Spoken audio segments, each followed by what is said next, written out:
Good morning, students. So, our chapter was going on sexual reproduction in flowering plants. Till now, we have studied about stamens and microsporangium and pollen grains. Today, our topic is the pistil, megasporangium, and the embryo sac. Now, you all know that gynoecium represents the female reproductive part of the flower. Gynoecium is the collective term used for carpel or pistil. The gynoecium may consist of single pistil, it's called monocarpellary, and it may have more than one pistil, that is multicarpellary. When there are more than one pistils and they are fused together, then the condition is called syncarpous condition. Syncarpous condition means when the carpels are fused together, then the condition is syncarpous. For example, mustard and tomato. And the next condition is apocarpus. Apocarpus is the condition when the carpels or pistils are free. Examples are lotus and rose.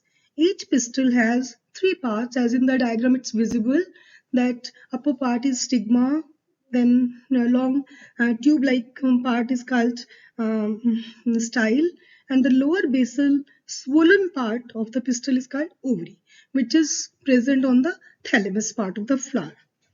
So first of all, stigma, the function of stigma is it serves as landing platform for pollen grains. It's somewhat sticky in nature so that the pollen grains which are present in the air can slide over stigma and it captures the stigma. It captures the pollen grains. So style is elongated slender part through which pollen tube passes. You all know what is pollen tube, and pollen tube is a tube which is formed from pollen grains due to chemotropism.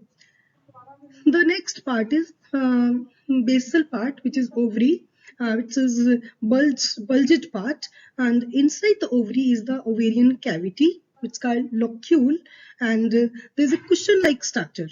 The flattened cushion-like structure is called placenta, and the placenta means that ovules are embedded on the placenta. Placenta is located inside the ovarian cavity. You have learned about the term placentation in the 11th class. Placentation is basically the arrangement of ovules within the ovary. Just like many types of placentation we have learnt in 11th class, it's marginal, axile, free central, central, basal, and marginal. All these we have studied in 11th class. So this is placentation and types of placentation. Now the next is which is megasporangium. Arising from the placenta are the megasporangium. Commonly we call them ovules. Ovules, you all know what are ovules. Ovules finally turn into seeds. The number of ovules in ovary may be one and it may be many. Now you can understand it very well that wheat has one ovule, paddy has one ovule, and mango has only one ovule, because when we eat these fruits, only one seed is present in them. And if many ovules are present, like papaya, watermelon, orchids, and pomegranates, you all see that there are many seeds in the fruit. The number of seeds decide the number of ovules in a ovary. So next we'll study about megasporangium. Megasporangium means structure of ovule. Now see in this slide, this is the diagram of megasporangium or ovule. So the ovule is a small structure attached to the placenta by means of a stalk called funicle. The body of ovule fuses with funicle in the region called hilum. You can all see in the diagram. You have to draw all the diagrams in your notebook. Thus, hilum represents the junction between ovule and funicle. Each ovule, as you can watch in the diagram, has two integuments, two protective coverings which are called integuments, outer integument and inner integument. Integuments encircle the nucleus except at the tip where a small opening called micropyle, you can see in the diagram, micropyle is organized. Opposite to the micropylar end, there is chalazal end, representing the basal part of the ovule. Now in this slide, we are studying about megasporogenesis. Megasporogenesis means the process of formation of haploid megaspores from diploid microspore mother cell is called megasporogenesis. Now we learn the process of formation of megaspores means ovule. Now in this slide you can see that ovule develops as primordium and then a mound of nucellus over placenta. Initials of integuments develop from its base. The hypodermal region of nucellus towards the micropylar end develops a primary archosporial cell. This primary archosporial cell um, grows and divides to form primary parietal cell and primary sporogenous cell. This primary sporogenous cells act as megaspore mother cell.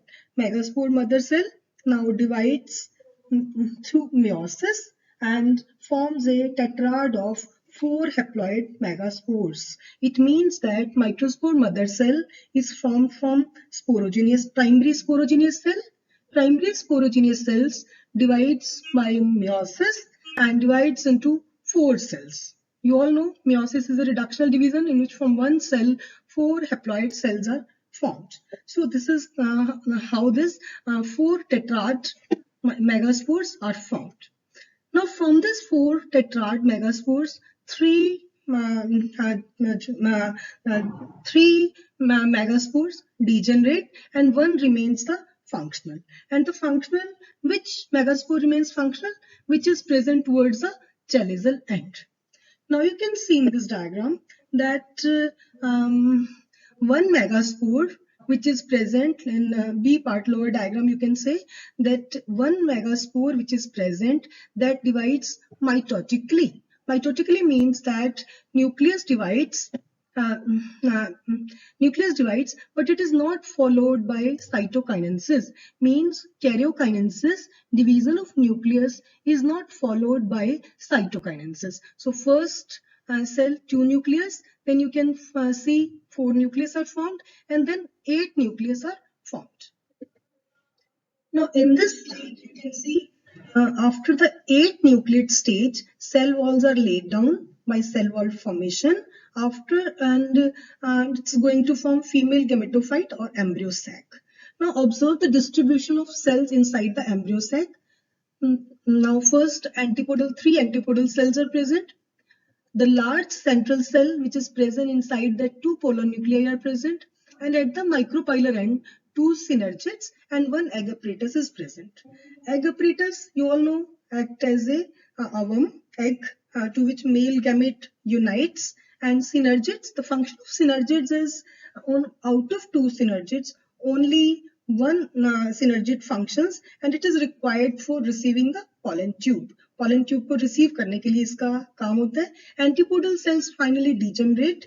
The large central cell, as mentioned earlier, has 2 polar nuclei. मैंने अभी आपको बताया था large central cell में 2 polar nuclei present है. Thus a typical angiosperm embryo sac at maturity has 8 nucleate is 7 cells. 7 cells हैं इसके अंदर, but nucleus इसके अंदर 8 है. कैसे? 3 nucleus are present in the antipodal cells, 2 are in synergids, 1 is in egg apparatus, and 2 polar nuclei are present, but cells are only 7. So we can call this as a 8 nucleate and 7 cell central.